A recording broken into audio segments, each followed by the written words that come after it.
most majestic backdrops that I've ever seen.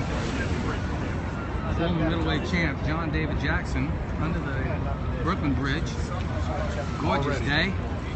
Hot as a son of a gun, but after the longest winter of our lives, we're all happy with it. Although you live in Florida, so it doesn't affect you so much. No, not at all. But what brings you out here to the Brooklyn Bridge, my friend? Chris and Amir's photo shoot.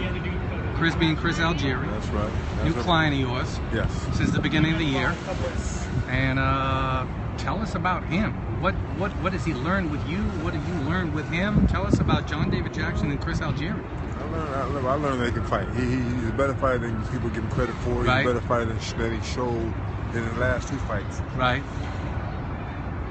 I think Amir's in for a big surprise. Yeah. I won't give the game plan, but I think he's in for a big surprise. Okay. I think they're underestimating him. They're overlooking him, looking past him. Right. They're looking at Floyd. Before you get past him. So. Right.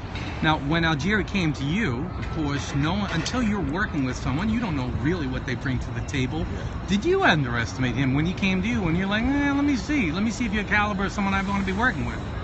Honestly, I didn't know what he really had, so I didn't underestimate him. I was curious to see what he really did have. And the first day he got in the ring, I said, you just shadow box for him. Okay.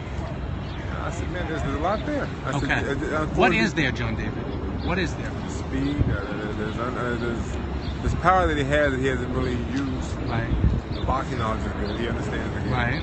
And a desire to be better than what people are getting credit for being is there. Right.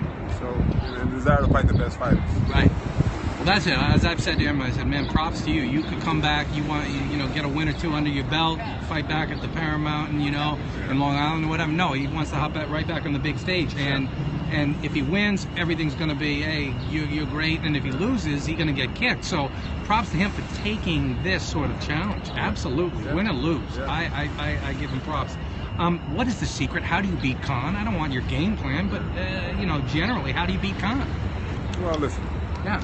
Khan, if you hear all the press clips and all that's been talk said, he should win. He should be the winner. I mean, he's supposed to be the faster fighter, the stronger fighter, the more intelligent fighter.